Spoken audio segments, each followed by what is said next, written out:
15 years, blowing the doors off the competition. Podcasting to planet Earth. PNRnetworks.com. And how do you propose that we enlist Earth's help? We will send down teams who will work without revealing themselves to Earth's general population. I suggest we approach Earth's scientific community as a beginning. Key men who are in a position to accept us and our knowledge, independent of politics, who truly desire peace and will use our technology wisely.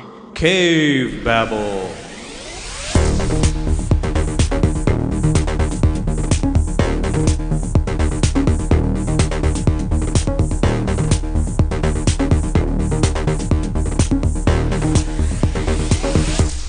Hello and welcome to Cavebabble episode 281. This week's episode, you put 1980 in my Battlestar Galactica. I know. Why'd they do that? Why did they We'll talk about that. Yeah, we will talk about that. This episode is brought to you by Invisible Jumping Apple Tossing Super Scouts. Hi everyone, this is Eric. And this is Valerie. Welcome to our podcast. Well, why are we doing this? We're not doing Iron Man 2? We'll get there. We decided, we'll eventually get back on track, or will we? We have experienced both the original Battlestar Galactica series, and I guess the movie as well, because there was a cut that became, from the movie that became part of the series, blah, blah, blah, to what we're going to talk about today, which was all in a Blu-ray box set that I got for, what was it? Was it Christmas or Father's Day or one of the things? One of the special events. A holiday anyway. Mm-hmm. Thursday. I think it was because it was a Thursday. That's why we watched it, yeah. Yeah. But I appreciate it, and Valerie suffered through it with me. That was very... We'll talk about it. It was very un-Battlestar Galactish. Galactish? Yeah, we'll talk about that. It's very un-Battlestar Galactish. Yeah. Oh my goodness. Battlestar Galactica, the original series, 1978, definitely created to take advantage of the Star Wars mania going on and other sci-fi at the time. As a matter of fact, George Lucas sued them over various things that they used in this show, including John Dykstra. His group created the special effects for the show over and over again. I think there were 10 effects that they used over and over again. But famously, George Lucas wasn't happy with this show at all. It was like, you guys are just ripping off Star Wars, and that was all settled out of court, I believe. And John Dykstra returned some equipment that was taken from the Star Wars productions when they left that and he started his own little effects company. I guess he took some of the equipment from there, and that was returned to Lucas.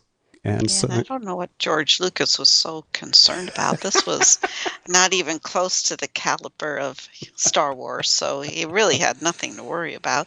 And it really was not the same caliber of Star Trek either. So this is a genre of its own.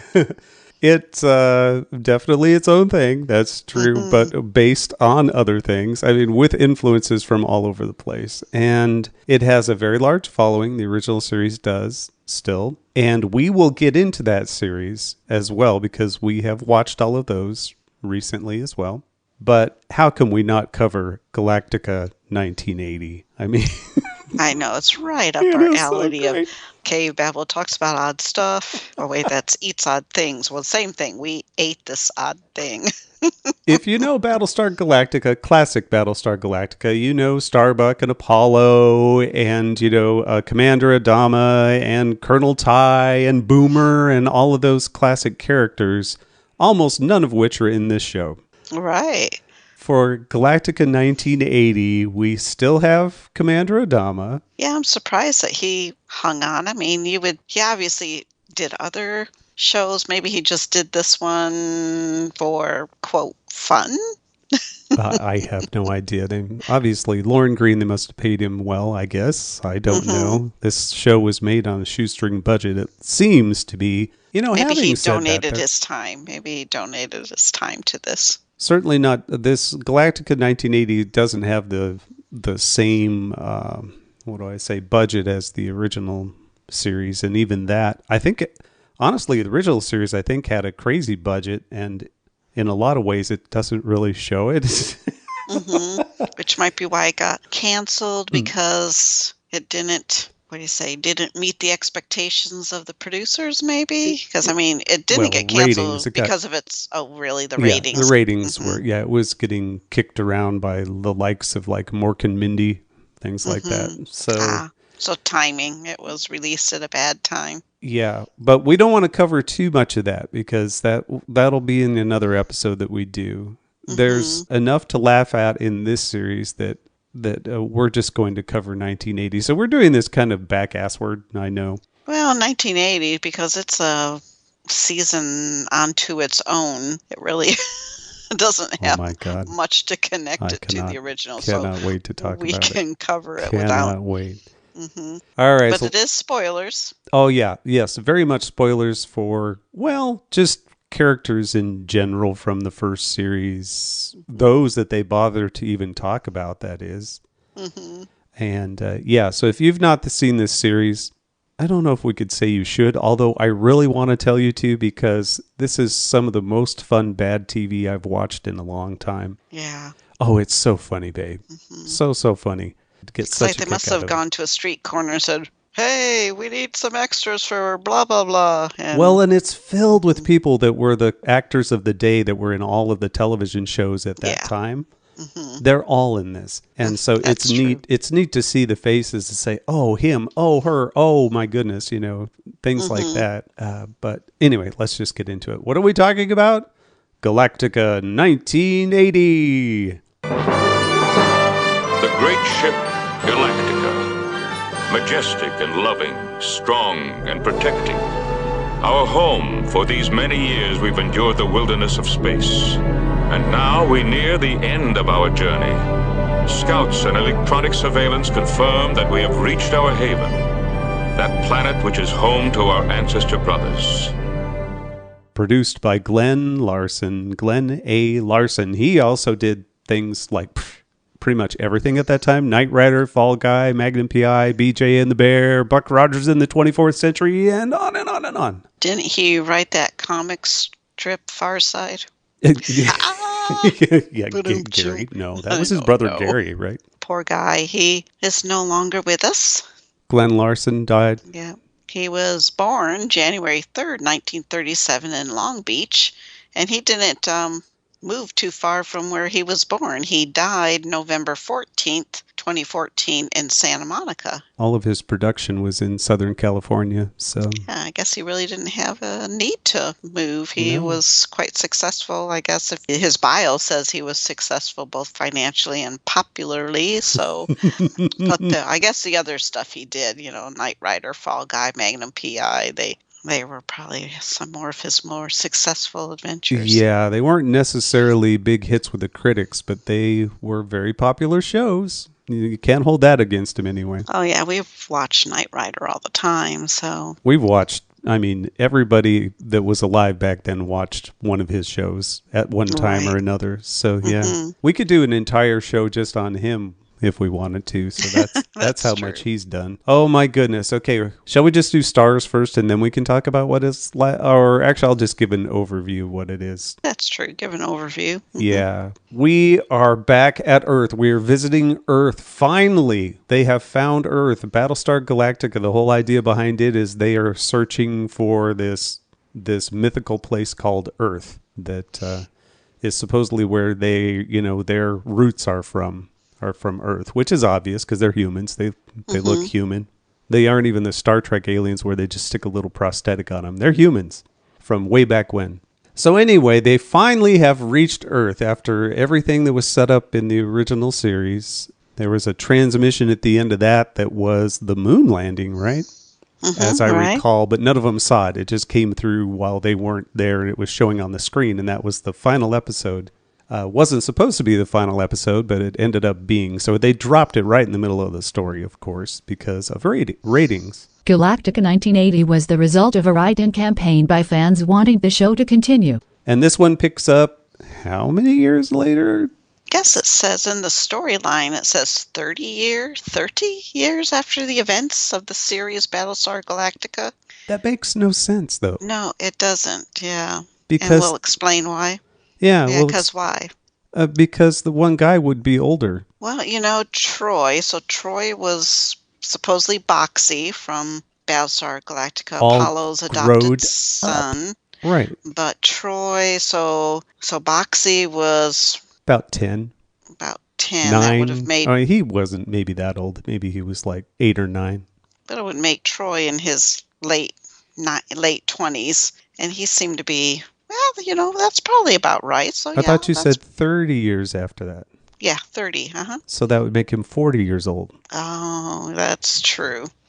So no, be late 30s to 40. Yeah. No. I don't think so. The actor who played Troy was not. They didn't depict him as being that old, and in other words, they weren't able to get Apollo or Starbuck. Well, Starbuck shows up later, but spoiler alert. So they had to replace him. So they just made it it's like Battlestar Galactica: The Next Generation. Is what it is. And they give Troy, he has just a little scene where he looks at a photograph of, the him with Apollo and Mom, soon dead is her name. And and Muffet and the Daggett in that photo, of course, which it also is not in this show. And the photo was with Jane Seymour, right? His Yeah.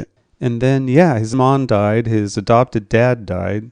He doesn't even have he doesn't have the Daggett anymore. Well, I don't know what happened to it. Well, and there again, now you've just said Apollo. Did Apollo die? I thought Apollo. He's not around. Yeah, he's not around. Where'd he go? They didn't really say he died. I think there was something I would have to watch the beginning again of that first episode to see exactly what it is he says when he's looking at that photo. That's true. Why did they ever call you Boxy? That's just a name that my mother and father always called me. I guess your father was about the best warrior our people ever had. Yes, they were good people. The best. It doesn't really matter. He's not around. He's not around in this series. No, he's not around in this series, so we don't have to worry about him. And as a replacement for Starbuck, we get Lieutenant Dillon, who is his sidekick. Well, his partner, I should say. Troy. So, I mean, we got to stop thinking Apollo and Starbuck because they weren't replaced. These are supposed to be two separate characters, but yes, they're playing the same roles, though. They're playing this lead parts of Viper pilots. They're just supposed to be younger. They're not supposed to be the same people, but they're playing the same type of character. The only difference is Dylan doesn't smoke a cigar. And he's not a womanizer. Oh, wait. I guess that doesn't make him Starbuck. Wait, yeah, exactly. As a matter of fact, he's completely confused by women. He doesn't even know what cute means. Right. We'll get to that. So anyway, they come to Earth, and it ends up being 1980 Earth. And they come down to the surface because the Cylons are after them still. After all this time, and they hadn't seen them for a long time, but suddenly the Cylons are back and they're going to attack them, and they're concerned that if they all go down to Earth, the Cylons will then attack Earth. We led them right here, they say. I know. Didn't they think about that the whole time? So instead, go ahead. No, go ahead. I mean, you would think that they would understand that the whole time. The whole time they're traveling towards Earth, the Cylons are chasing them, so it shouldn't have been any big surprise. Exactly my point. But how they solve this is leaving Galactica up in space. Where? In orbit somewhere? Exactly. Orbit where? They never show where it's at. It's just out there somewhere floating around. So the Cylons will just go attack them instead of Earth, I guess. And in the meantime, they send different representatives from the Galactica to different places all around the Earth, and they're supposed to get to know the locals, blend in, and get to know the culture so that they can reintegrate somehow. But that wasn't the original. The original concept of this series, this was to actually be following, drawing a blank on Commander Xavier. The whole premise of this series was supposed to be following Commander Xavier as he hopscotched across, did time travel and tried to disrupt America's historical past. So, kind of like maybe leaping through time, like kind of like on the quantum level.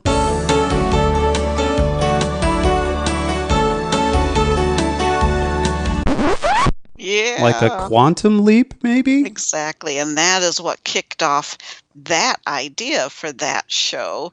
And then this one kind of just ended up degrading into what we saw. Boy, did it degrade. Now, degrading is that is the operative word right there.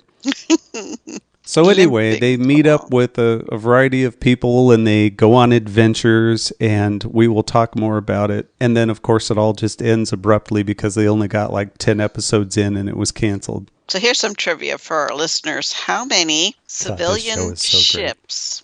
Okay, I want you guys to shout out. How many civilian ships were with Galactica in its fleet? So you had the Galactica, and how many civilian ships? Was it originally how many? And then some, because some got destroyed along the way, didn't they? How many reached the discovery of Earth? Oh, how many of them did? Well, let's see. I know the ships from Silent Running were there from the movie, because they have to reuse footage all the time. They were there. Those cargo thingies were there. They had the same 5 shots. They have a shot of Galactica with a few other ships around it, and there's that one Viper that is cruising out almost in front of the ship. They have that same shot like 20,000 times through these series. So how many is it? 220. 220? See, yeah, now, supposedly there were 220 civilian ships that, along with the Galactica, reached and discovered Earth. See, and I think that we saw probably 6 of them, maybe, for this series. They used, footage from the original. And yeah, it really doesn't matter. They're out there, and then there are people down on Earth. And our 2 main protagonists are lucky enough to be assigned to the LA area in America. Yeah. Which really what they wanted to do was go to the USSR because it sounded cooler, or it sounded because he was cooler. Like, I like unions, they say. Exactly. That's what Dylan says. Oh, man. Okay, let's go through stars, and then we can talk about the show. How's that sound?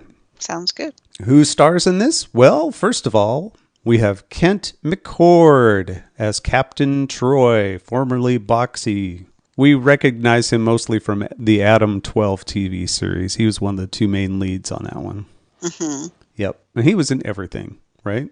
Yeah. Well, yeah, I guess so. Was he? Yeah, he was in all kinds of things. But not as a series lead. It was always, I mean, he other than Adam 12 and then this, I can't remember what other series lead he was. But all of these guys and all of these women, they all played in different things at that time. He is still alive, and he is married to his wife of 19. Well, actually, that's not when they got married, but he is still married, which is unusual in Hollywood. They have 3 children. But yeah, his main thing was, of course, Adam 12. But he also did, The Adventures of Ozzie and Harriet. Oh, yeah? Never watched it? He was one of Ricky's fraternity brothers in that show. But his main one that I know him from is Adam 12. He was on Farscape, which we've not watched that many episodes of Farscape, so we didn't really probably get into him very much. But he was Crichton's dad, the main dude's dad, is that right? I can't remember. Anyway, he was in quite a few things. Let's see. Let's just go ahead and move on. We have his partner in crime, literally sometimes. Exactly. Not on purpose. Barry Van Dyke. This is Dylan. As Lieutenant Dylan. I am not Starbuck, I promise, he says. This is a son of Dick Van Dyke, babe. I know, you told me that, and I just don't see it, I guess. And for me, that's about the only other claim of fame for me is it's his second son. He has an older brother and 2 younger sisters. And if you watch this show, it's a little distracting to me because he has that feathered hair of 1980s feather, late 70s, early 80s feathered hair, kind of sort of parted. Mm-hmm.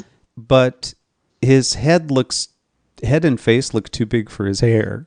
Yeah. And it's kind of distracting to me. He has a large face, and he has a distinctive voice. He has a great voice. He does. Yeah. But his acting debut was actually on the Dick Van Dyke Show. He played a 9-year-old that played the violin. Oh, of course, because that's where something he that started. happens on Dick Van Dyke. Exactly. Which is a great show, by the way. I've not seen it in a long time, but man, I used to really enjoy watching reruns of Dick Van Dyke. Mm-hmm. Yeah, good show. But I don't know much more about him. Again, he's probably been in all kinds of things and, series here and there, and I just don't know him from them. Yeah, it doesn't look like he ever had became unto his own. Like I said, it looks like he did a lot of TV series, Murder, She Wrote, Love Boat, Dukes of Hazzard. Looks like he was in Diagnosis Murder, which his dad was he was the lead in that, so that makes sense, Right. I guess. But it looks like he never really had a strong movie actor. He played presence. He played Principal Miller in Dad Dudes, which was a TV series pilot. He was in the pilot episode. I bet Dad Dudes didn't go any further than the series pilot. That's a terrible name for a show. Exactly, it is. Dad Dudes. Oh my God! Now all I want to do is stop and look that up and see what that is, but I won't. Dad Dudes, write it down. That might have Write to be that one we down. watched. Yeah, watch. He was born in Atlanta, Georgia, so And he doesn't even have a Southern accent. Next up, we have Robin Douglas, who plays Jamie Hamilton. She's a reporter. You have turned me into a fugitive, wanted by the law as an accessory to kidnapping, terrorism, and I'm not going to take this rap alone. So either you explain what you're up to the police, or I go with you and get the whole story for my station, exclusive, and with film at 6. boy, the sexist remarks that are from the thrown guy around on this show. Oh my goodness, yeah. From the guy we'll bring up in a little bit, who was her boss, Yeah. Mr. Brooks. He was pretty bad. She's Yeah. a strong, she's strong, so she doesn't let the remarks kowtow her. But, just the fact that, this TV series alone would just get raked over the coals by all the sexist remarks that are thrown pretty about bad. in it. She does push back at it a little bit, which Yeah, she does. which was good to see. I'm glad that she wasn't just screaming and running all the time. But yeah, it's pretty bad. She was born in Japan. Was she really? Yeah. Well, she Born does. in Japan, but grew up in San Francisco. She's a daughter of an army pediatrician, which explains why she was born in Japan. I was mentioning to you that she played Catherine in the classic movie Breaking Away. So she was the girlfriend of the main guy in that one. We have Lorne Greene, never heard of him, as Commander Adama Cartwright. Oh, wait, no, he didn't. No, he wasn't a Cartwright in this one. He was great, except, oh my God, they had a terrible fake beard on him. Yeah, they had to, I guess, show that he aged a little bit more from. But it was a beard where it was like long straight strands that started. It's just like someone put a piece of tape and then laid hairs precisely next to each other, long ones that were all the same length. It's a very well groomed beard. Yeah. But it wasn't shaggy enough. It was just like several straight strands that I don't know. But we were also watching it in high definition, which in some places was quite good. Some of the shirts were like, wow, I could see the fabric in that shirt. And other times was, oh, wow, that's obviously from some other movie that they just shoved in here. In 1986, he was the voice of Noah on Noah's Ark. He did the voice of Noah. I'm not surprised. It was a video short, so obviously not the movie Noah. I won't say anything bad about Lorne Greene because I love him. I always have. He's the glue. He's the glue that kept this series watchable. He does a little overacting, especially in the final episode that we just watched today.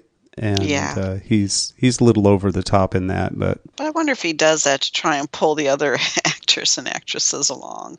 Though I have to say, Jamie does a good job of holding her own, and so does Kent. Kent McCord does a. But yes, some of the other people they bring in to do the small parts are horrible. But I think one of the trivia points is they used this series to try and kick off several of the other productions, children, family, to give them a chance at Hollywood. It didn't work. Well, two of the producer Larson's kids are in this show, are the Super Scouts, which we'll get to. Oh my God. Yeah. Oh my God. We have Patrick Stewart. What? Patrick Stewart? I know. We were so excited to think that. What? Oh, it's spelled differently. Oh. How disappointing. He played Dr. Z, but not all the time. The Galactica will have to continue on as a decoy, while we send our young back to Earth to be assimilated into a population.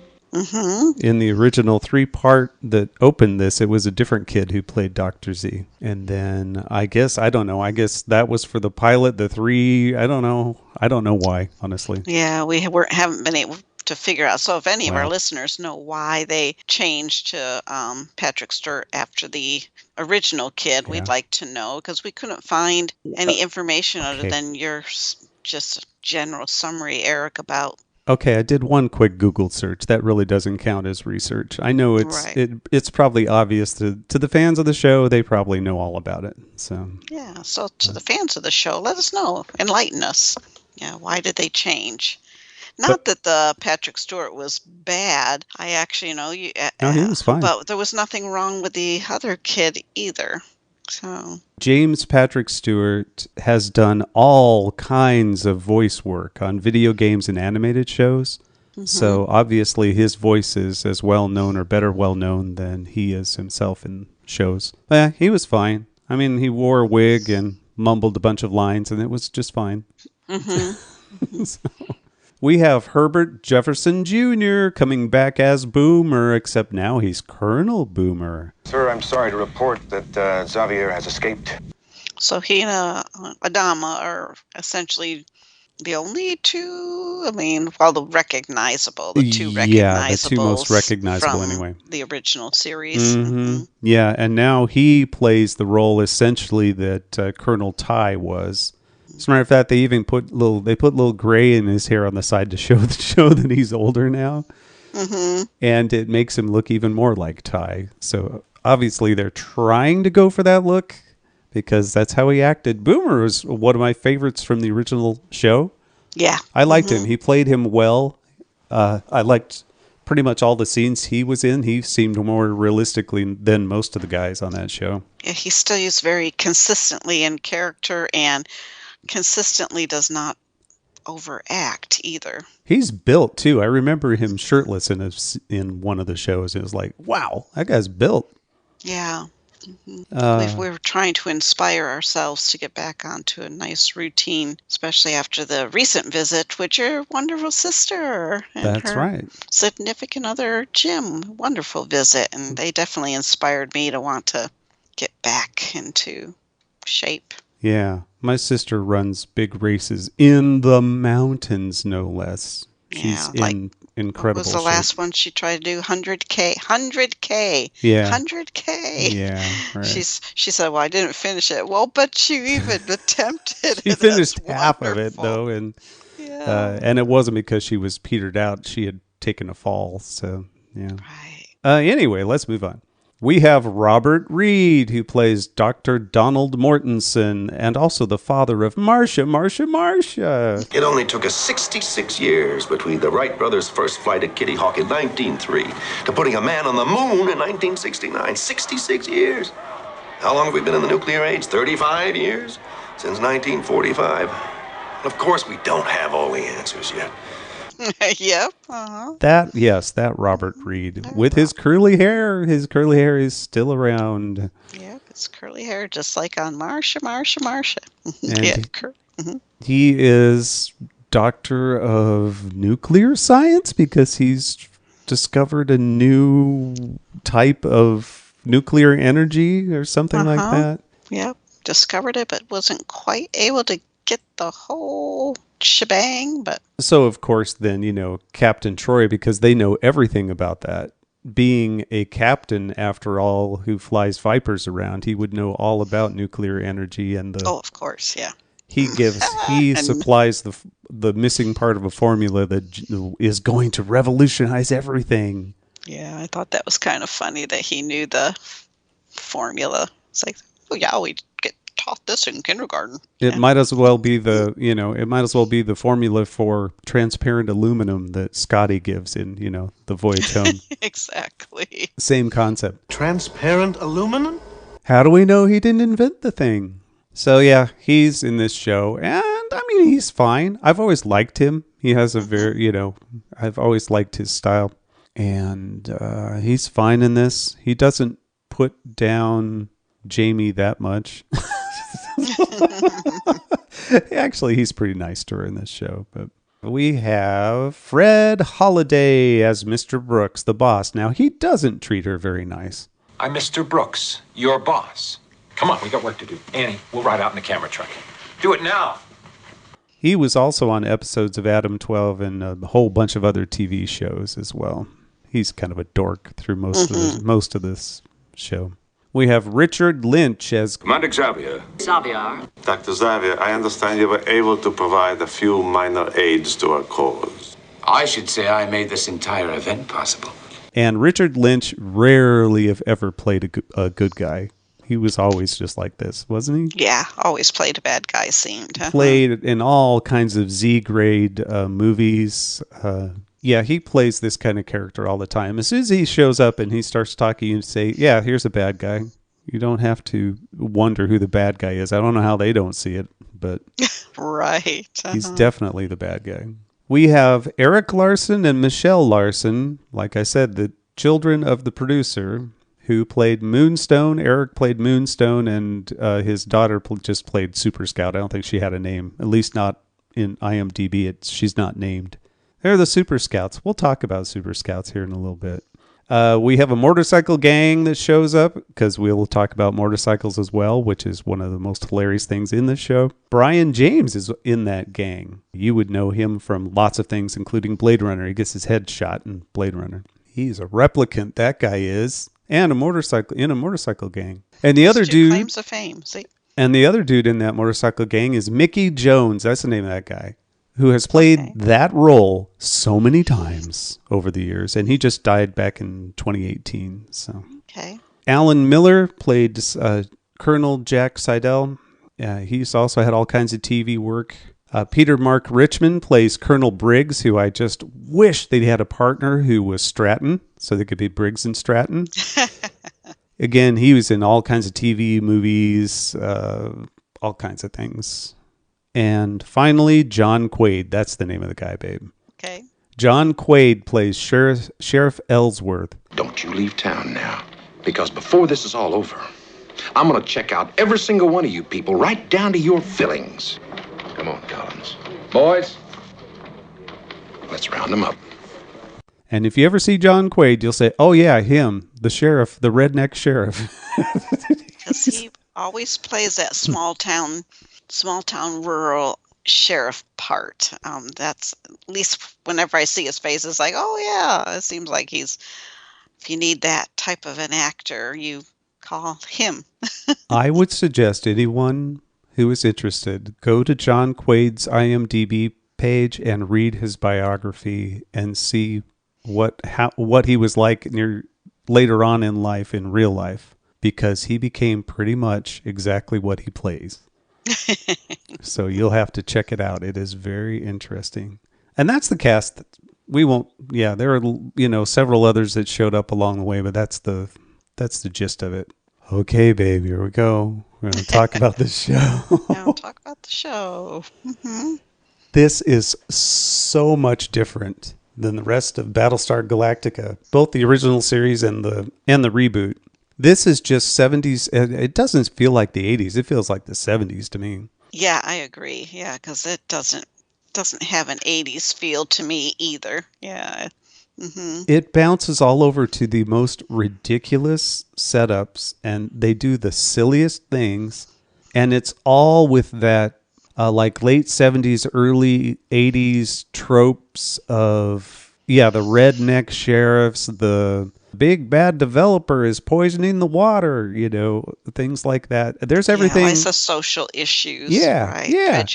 Prejudice against the Hispanics. Right, The environmental pollution. Right. Right, exactly. Land developers that are taking all the water. Everything like that. Nazis. We have Nazis in this show. Nazis in this show. Yes, it goes there. And all of that is fine. I don't have a problem with that.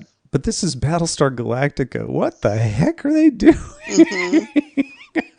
Like I said, the problem is they started out originally probably going to teach us a history lesson, with each episode, but then that quickly digressed from there. See, we assumed when they went back in time, we thought, oh, okay, that's what they're going to do. Because I barely remember this show. I remember the leads, and I remember Dr. Z, definitely. But I do not remember any of these episodes. I don't remember what happens in them. And I totally forgot that they fly around on motorcycles, which is hilarious. But and as soon as they say, oh, yeah, we better not fly these, bam, they're flying them. Don't call attention to yourself. Bam, they call attention to themselves over and over and over. So, the leads ride around on futuristic motorcycles that when they press a button, they grow little teeny tiny stubby wings on the sides and then they start to fly. And they do it in front of just everyone. I mean, whenever they're in trouble, they just fly away, and everybody, like that motorcycle gang, all get in a big accident and go, sliding down a hillside. But that's as far as it goes. And then it's just like, oh, well, guess they're gone now. And no one ever investigates that except for that one, division of the Air Force that is investigating UFOs. But they're really not. I know the disclaimer at the end of the episodes is just hilarious. Oh, yes, we stopped investigating. United States Air Force stopped investigating, the attempt to locate an alien race in 1969, 22 years ago. Right. That had to have been because they had the Air Force unit they were talking about, right? That Maybe. was their way of saying this isn't real. Now, remember, this isn't real, right? Yeah, come on. There's people even now still trying to make first contact, so. But the flying motorcycles are just about the most hilarious thing in the show. I get such a kick out of them because, first of all, whenever they're riding together, they have shots of them riding together down a highway or down a road, and they're talking to one another. It is painfully obvious that these things are sitting on a trailer. Yeah. And they are just straddling them and talking to one another. And in one of the shows, you can see a car that is back behind them that is so obviously lower than them that you can tell it's a trailer, and you can see in between them a little bit of the trailer in the back. Yeah, very so. And it is hilarious. I get oh my God, the show is so much fun to watch, everybody. If I can convey anything from my side, it's that please watch this because it is hilarious to watch. And anytime they're in a car, driving a car, it is the typical, what I call cardboard cutout of them sitting in the car with a movie playing. Yeah, the projection screen back behind them. Yes, it's just sure. And that's why it just does not feel like 1980s at all, because that is all footage. I mean, those were all tricks of the trade long before the 1980s when they did stuff like that. It makes me wish that they had done what Naked Gun did, which was put wildly inappropriate things on the projection screen that they're supposedly driving through. Exactly. That would be hilarious. Anyway, they use these things, motorcycles, to fly away, and they do it quite a bit. But the other thing that they do continuously in this show is they have these devices that allow them, first of all, they have these little wrist computers. And if they do the settings right on that, they can disappear for a short amount of time. And they can cloak their ships for a certain amount of time that's never long enough because they always show back up again and then the police or whoever surround them. Or they can do the same with the motorcycles. And this show is so enamored with the effect shot of those things disappearing that every time they press a button, they show the entire transformation. They do. And it's ridiculously long, and I don't know why they're so impressed with that, but Did you know? No. That these turbo cycles were modified 1979 Yamaha MX-175 motorcycles? No. And that only 2 were made. Yeah, I could see why. They had a dummy half turbo cycle with fixed wings. It was supposed to be used to be suspended from a helicopter for a realistic takeoff, but that never occurred. Oh my God. Realistic takeoff, can you imagine? I don't know even if that would be realistic. Yeah. There was one shot that was like by a bridge that they did shoot. There was something on a helicopter that they shot over the top of while it was in the air. It wasn't showing it taking off, but it was while it was in the air, and I thought, oh, that's a real shot. They actually had something up there. Yeah, and they do have a little note here in the trivia saying that one of the 2 turbocycles that were operational, they ended up cutting one of them in half and used it. There you go. To do that type of filming. There you go. And it was pretty obvious that the helicopter they probably used for that was the same one that was in that same episode, like a newscopter flying around. Mm-hmm. And yeah, so they did do that. Now I'm going to get to my second favorite thing. Actually, they may be my first favorite, which means my least favorite thing is the kids. Now, on Galactica, you have families. On those other 200 and some ships that we never see, they are on there. Now, as part of their reintegration into Earth society, they send 12 of those kids down with our 2 leads to check out society. Hi, everyone. I'm jumping in at this point to admit a mistake that we made. When we watched the episode, Super Scouts is the name of the episode. When we did, I had fast forwarded, I had hit the chapter button to go past the opening credits, and I must have hit it twice because where we picked up the episode, where we thought was the beginning, was actually after the first commercial break in the episode. And so we are quite confused about why the children are suddenly landing on Earth, and why in the world would their parents allow them to do this, and why aren't their parents with them? There's a reason for that. The Cylons attacked Delphi, which is the school ship that's in the fleet, and the kids were there getting instruction from Dylan at the time, and they had to escape the ship. The ship actually explodes, and they have no choice but to crash land on Earth, essentially. And they had done damage to their shuttle, blah, blah, blah. And so anyway, that's why the kids are on Earth. It's not because they were sent as a vanguard. I mean, they were being trained in the classroom in order to do this, to be a vanguard, in order to come down and be integrated. But that wasn't this mission. They were there because there was an attack on their ship. So anyway, it'll be kind of funny to listen to us go back and forth. How could they do that? Now you will know better. It's still a crazy episode. I mean, Super Scouts are crazy. You'll see. Onward. To integrate, to talk to people. I mean, they were going to go into town and talk to them, right? Yeah, well, they were supposed to be inconspicuous, and they were supposed to be trying to figure out if the planet Earth was a place that they could essentially end their travels, and a place that they could live. Could they not have sent their parents down with them so that they could act like a family and not just a group of 12 kids just wandering around? I know, that made no sense when all of a sudden they show up with 12 kids, 2 single men, obviously who had never had their own kids, and here they are with 12. Yeah, whole episode when the kids arrived on the planet was just like, what? And what parent would allow their kids to do that? They wouldn't.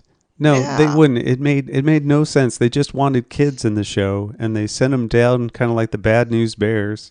Mm-hmm. And as a matter of fact, there's a baseball game in this. Yeah, they play baseball. They send them down, and yeah, it made no sense to me. And then they're stranded there. And no one comes to get them. And it makes no sense, babe. No, it did. It made no sense at all to But the best part of those kids is not only are they a group of kids from the Galactica and other ships, they are disguised as scouts because the two leads go to town and one robs a bank. He wasn't trying to rob a bank, but that scene was actually quite funny. While the other one is over at a department store getting gear, and the only gear they have are for Boy Scouts. And so they get all this gear, and for the rest of the series, the kids all wear these scout uniforms, quote unquote scout uniforms, which really aren't Boy Scout uniforms. They're I don't know. They're red anyway, red and khaki. And yeah, and they wear these things for the rest of the show. Mm-hmm. And so not only are they scouts in disguise from space, they're super scouts, babe. Because much like Superman, whatever it is about the Earth, our gravity and whatnot, gives them superpowers. They can hit baseballs far. They can throw things forever. They can jump super, super high, just like Superman. Because of our crazy, because of our crazy gravity. Our gravity is so much less than what they're used to, I guess. Yeah, I guess Question mark? Exactly. Right. If this is the case, why do they find it very easy to just walk around until they want to jump? Wouldn't they be stumbling and falling all over the place when they first came down? And if that's the case, why did it take, in the original, the first 3 episodes, where they were down on Earth, Troy and Dylan, and they never, ever showed. Nope. They threw things, they jumped. Yep. But none of it, none of those superpowers came out until the Super Scouts. And then all of a sudden, Troy and Dylan are able to leap tall buildings in a single bound too. Well, not quite that. Yeah, right. But it just, made no sense. Well, that was the first episode after the 3-part opener, right? It was, the Super Scouts. It's like they are establishing new things. It's like you had the pilot for the series in 3 parts, and then you get the actual series, and that's when they changed things around. It became not about, they did no time travel from there on. Right. Came not about the time travel. It came about the children. The children and trying to see if they could settle on Earth. Right. It became all about those kids traipsing around. And then it became all about the environmental issues instead of history. What this show was brought to you by comes from an episode with these kids where the local law enforcement, and it was just the law enforcement guys who came at that time with that redneck sheriff. Mm-hmm. They show up at their campsite, and the kids, they all are able to, as long as they hold on to each other, everyone who is touching gets to turn invisible, I guess, when they do their little thing. Yeah, that's what it appears. And they all jump up in the tree that is not an apple tree, but they have apples, a bunch of apples from this other tree that they were earlier that they got, I guess, harvested because they had learned about them because of reasons. And they're invisible up in the tree, and they giggle and they throw the apples down on the redneck sheriff and his gang. We'll see who's going to have that last laugh around here.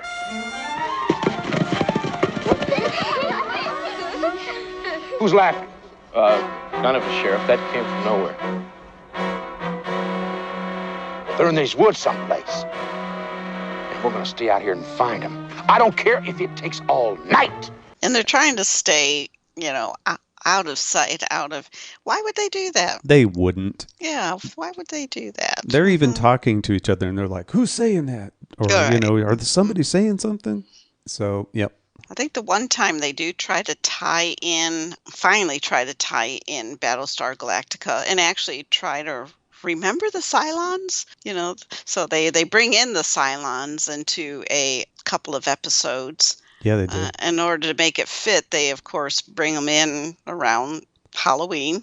It's a 2-part Halloween episode. Yeah. Mm-hmm. Yeah, with a Cylon Centurion stomping around with another Cylon that we've never seen that style before, by the way, that looks human but isn't. And yeah, they go to a party and everything, babe. I know. It's just so... it's so ridiculous. It's so funny. But this whole series is so I call it campy. It's almost cult classic material because it's so bad it's good. And so influenced by television that was on at the time. I don't know. Very I don't know if when was Dukes of Hazzard, because they went running around with the sheriff and whatnot. I think it was we're pretty close to this time, obviously, when that was. Mm-hmm. And their motorcycles, and especially the two California cops, the two Chips guys that are riding around, they might as well be Ponch and John, because they are exactly right out of Chips. Yeah. Oh, yeah, definitely. Very much so. It was definitely a kickoff from. And at the time this came out, Chips was very popular. It was on TV and popular. So, as a matter of fact, they probably used shots from Chips in this, for all I know. Yeah. I don't know if the production company is the same, but yeah. Now you can watch. I mean, if we are peaking I know we're not we're going to still have more talking, so don't, hang on. Don't hang up yet. Don't turn us off yet. Don't turn us off yet. If we are piquing your curiosity, I just thought everyone would like to know this. You can watch these episodes on Prime Video for just a mere $1.99. That's right. Each. I don't think I would do that, because how much did your box set cost? Oh, it was not very much for the whole. You'd be better off buying the boxed set. It's cheaper because each episode is $1.99. By the time you've watched, the 10 episodes, you essentially pay $20. I think your box set was less than that. So my box set has the original series, both in its standard format, which is square TV, 4x3, and also widescreen, which is ridiculous. All they do is blow it up and then cut off the tops and bottoms so that it fits on a widescreen TV, which is a terrible way to watch it. Don't do it that way. Watch it in its original format, ratio, I should say. Yeah, it has the original series, the movie that they released at the theaters, and then this show. Yeah. Mm-hmm. And it's totally worth it. If for nothing else, I would have bought it just for this. Had I known ahead of time what this show was like, I would have gotten it just for this, because it's one of those that is so bad that I think it's hilarious, and I get a kick out of it. So, the Street Gang. I got to talk about the Street. Speaking of the Halloween episodes, the two-parter, there is a New York gang in Central Park that is the most stereotypical gang that you will ever see in a television show from this period. The leader of that gang is hilarious. He is there again, this is supposed to be the 1980s. This, what you're calling stereotypical gang, remind me more of West Side Story. Yeah, it could be the Sharks and the Jets. 1980s. Yes, it could. Yes, very much so. And he is such a Guido. That guy, the leader of the gang, is just. I mean, he's straight out of an Italian gang, And the way he speaks, I have got to put clips in here of him, because definitely. Oh my God, it's funny. And there's another dude in the gang that's kind of the background guy who comes up and says a couple things, and we found him just as amusing, because everything is just over the top and, bumping into them with their chests and, messing with them. Oh, it's so funny. Funny. Hear that, fellas? Fancy Dan has been heard from. Okay, you hand over your stolen money. We'll worry about it from there, and you can both be on your way. Go give me the money, baby, huh? We can't do that. It would implicate you in a bank robbery, and that would be unfair to you. Man, I heard some jive in my time, but this is prime stuff. Now, one more time, dudes. That does it. Take them. Where'd they go? Goodbye. Must be that junk food I'm eating. It's affecting my head. They have all kinds of, hey, look, they're fish out of water from the future. They don't know what's going on in this era. They have all kinds of moments like that, to the point. That made no sense either. No, it made absolutely no sense. They have them, of course, being confused by rotating doors. How do they work? I know. It's like, come on. Yeah, they would know that. And elevate, I mean, and they use Elevators. terminology, what did they call the elevators? Like the lifting device or something Lifting like tube or something Oh, like that, God, or yeah. transport. It just, it makes them look like, this is this advanced culture, and it's essentially displaying them as they're, unintelligent. We've watched them use elevators in the original series. Right. We've watched them riding on that car that takes them out to their ships that need a launch tube for whatever reason. Why do When they say, "Oh, we don't know how to drive," yes, you do. Yeah, they had the little car that they had that little 6-wheeled thing that they drove around in the original series. That was a land vehicle. They've done all of this stuff, and they look at each other with this confused look, and they call them weird names because it's funny. That's why. Well, it gives them a reason to look down at their wrists and use their fancy little wristwatch. You mean their Google watches? Yeah, they're Google. Because there's one time it's like, come on. I mean, they refer to this one girl. They refer to someone as a girlfriend. Do you have a girlfriend? They asked Dylan if he has a girlfriend, and girlfriend? What's that? Oh, come on. So, do you have a girlfriend? He's like, what? And she says, because I think you're cute. And he surreptitiously looks at his Google, at his watch, and types in cute so he could figure out what she means by that. They don't know what cute means? Cute or girlfriend or, yeah. Mm-hmm. It's ridiculous. Yeah, it doesn't make any sense. And No, I it think doesn't. that girl was underage, by the way, and I don't think she was of age, babe. I don't know. She didn't seem like she was to me, but it's okay because he had no idea. Dylan had But the no idea. parents were supportive of. Yeah, they were. Yeah. They were ready for her to chase the spaceman, weren't they? Yeah, so they had a lot of things like that just made no sense. They looked up weird terms that should have been obvious on their little Google things, and yeah, just in general, it was. There were so many of them. I can't even remember them all. You would just have to watch, and there's another one. The thing is, that's what a lot of it would just drive you crazy, because the more you think about it, here they are, they're traveling through space, ultimately looking for their point of origin. During all this time that they're traveling through space, you have plenty of time to be researching about your place of origin. Granted, they don't know what time frame, what era in their origins history that they are going to come upon it. I think they were expecting to come upon a more advanced society. So again, why did they throw it back to a not as advanced society? Just is interesting. So they're traveling through space, and they're traveling back in time all this time. So that's just weird. I think we just made the assumption that everything was more advanced. It's kind of like Star Wars because somebody had to build the Battlestar, and they weren't 1980s Earth can't. No, but they weren't from Earth, right? But their origin was. Yeah, I think it's one of those.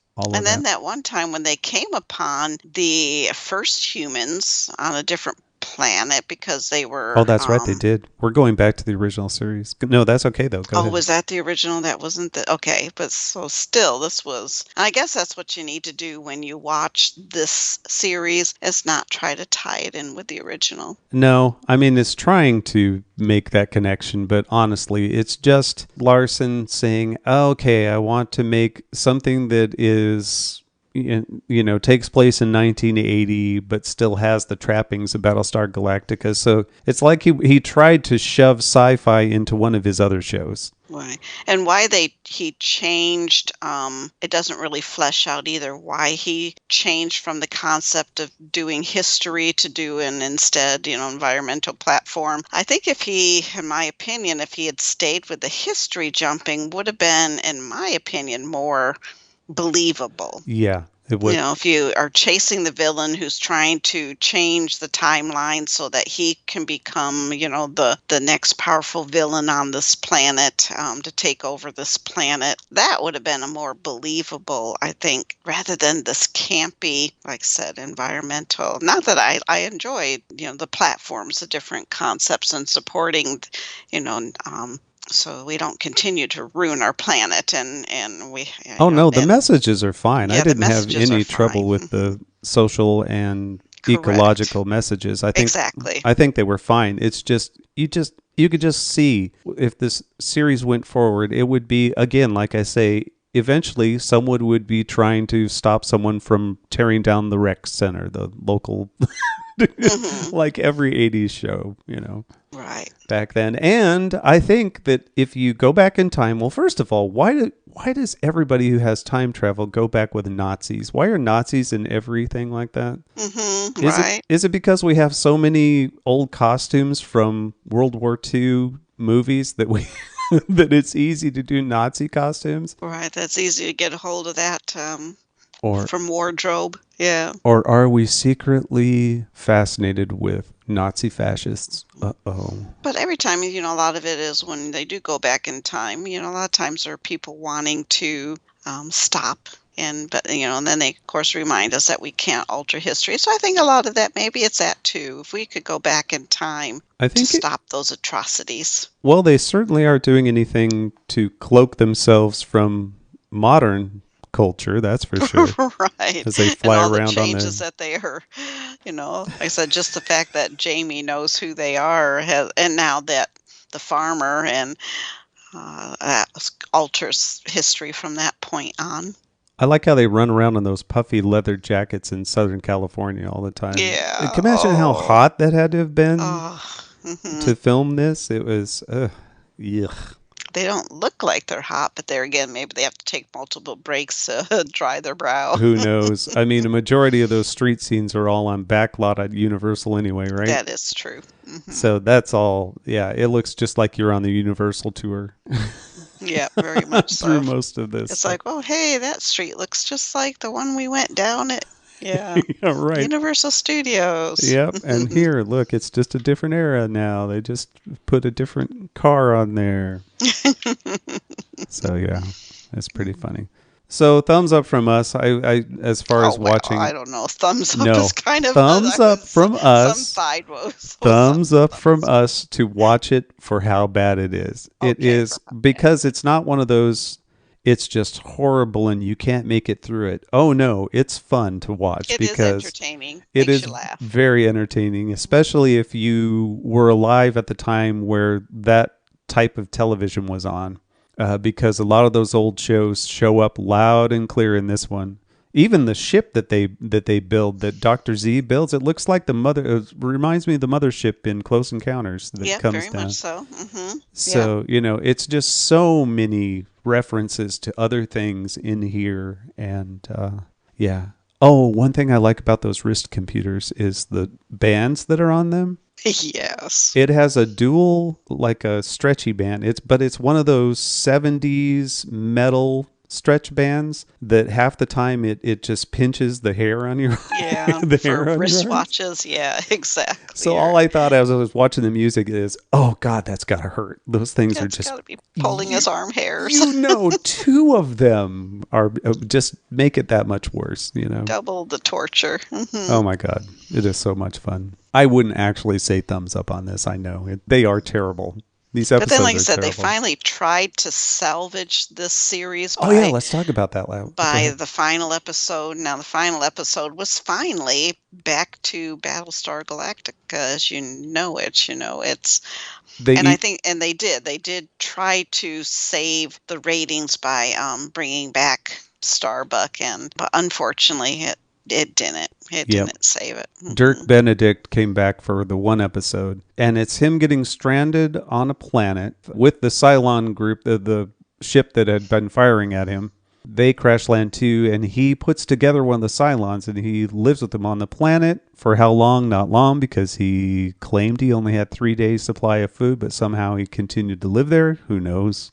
Yeah, because that 3 days lasted for a couple months a couple months at least. And a mysterious woman shows up after the Cylon goes out and collects her from wherever. Mm-hmm. And it goes from there. And in the end of it all, he's still stuck on the planet, and we learn the origins of Dr. Z. Mm-hmm. He is stuck on the planet, and if they did want to try and do another reboot and actually get back to the original concept of Galactica, they could, because he's left alone again, on this planet at the end, but he's got the Cylon ship. Yeah, but they would have to age him 20 years. Mm-hmm. But he could, he's got plenty of time to, quote, read the manual and to figure out how to fly that ship. And so they could. Where did he get all it. Where did he get all the tools? Were those in his pack too that he used? The tools were probably from the wreckage of the other I guess Cylon ship. But then, at the very end, a functioning Cylon ship arrives. And so he'd be able to, if they wanted to. But they don't get a chance to, because much like the original series, it just stops. At least not yet. Yeah, at least not yet. Did the original series not get very good ratings either? It just didn't. It didn't have very many viewers by the end. It just was leaking viewers left and right. So I think it just seems like these days are rebooting a lot of things. So they redid the series as Battlestar Galactica in the 2000s. So. Mm-hmm. This one's done. They're not going to go. I can't imagine them going back to this, but maybe they would. I don't know. Well, I'm not saying go back to this, but go back to, I guess they can't really go back to Apollo and Starbuck. Other than we've got a lot of CG, that we could CG their heads on bodies. Mm-hmm. Well, and Richard Hatch came back and played on the BSG. Mm-hmm. He was a character on that show, so he wasn't Captain Apollo. Maybe someday we'll get to that show too. I mean, we've watched it all, but that's a very different tone in the reboot in BSG. Mm-hmm. All right, that's about it. So go out, watch this show. Valerie says it's the best thing she's seen in the last 10 years. Yeah, we'd like to hear your thoughts on this piece of this diamond in the rough. If you would like to share your thoughts on this show or anything else, meatloaf recipes, I'm telling you, we're still waiting and you haven't done it. Yeah, thank you for not sending meatloaf recipes. I'm starting to wonder if we ever will. Yeah, I don't think so. Maybe we should ask for something more realistic. Well, because maybe who even eats meatloaf anymore? Anyway, cavebabble@gmail.com. Send us your favorite Instant Pot recipe. There you go. We are part of the Popcorn and Roses network. Go to ecinema1.com and see what's going on there. TC and Kim are our evil overlords. Say hi to them. They have about 1,000 podcasts themselves. Hi, TC. Hi, Kim. Hi there. Love seeing him on, his YouTube channel? Yeah, where he talks about records. Yep, that's right. Yeah, enjoy. He is a vinyl aficionado. Mm-hmm. You may join our Facebook group. Just search for Cavebabble and ask to join, and we will allow you to be part of the group, I promise. Subscribe. Do we have any YouTube videos? Just our episodes, we do. Yeah, just as audio with a placeholder. Not placeholder, with just a static screen. Okay. Our logo. You may subscribe on Apple Podcast, Cavebabble Podcast. Subscribe, and if you like what you hear, give us a review. If you don't like what you hear, give us a review anyway. We deserve it, right? Well, that's one thing we learned, too, about this Battlestar Galactica 80s, is they like babbling. Yes, absolutely. See, yep, so they support us. Yes, if they can support us, so can you, and it doesn't cost anything. No. What are you out, anyway? An hour of your time listening about this great show? We are at least as entertaining as the show. Yes, I guarantee. I can honestly say that we are as entertaining as this show. Yes. But if you stay tuned, we will be having a trip. We're not going to tell you when we're taking a trip, but we will have a trip show up ready for you. We in the are near going future. On another babbling adventure to Montana and beyond. So look for that. So stay tuned. Stay tuned. All right, babe. Thank you for joining me today. And also we can we might have a show in the near future with one of our original babblers joining us. Yeah. Okay. I was like, we're going to taunt people? What? Yeah, we're going to taunt them, tease them. And so if we can, we're going to attempt to call back one of our original babblers to join us on that's right. a program. We'll see if that happens. We have not asked that person yet. So No, but I think she will. I think she will be very much up to that. Yeah, I think she will too. All right, thanks for all the downloads and listens, everyone. And until next time, we're out of here. Goodbye. Bye. Cavebabble.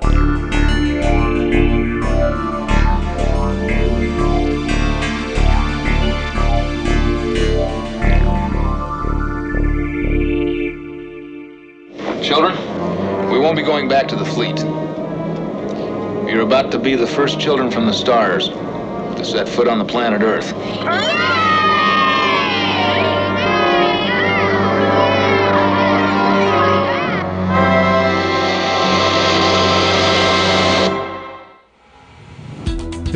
years, blowing the doors off the competition, podcasting to planet Earth. PNRnetworks.com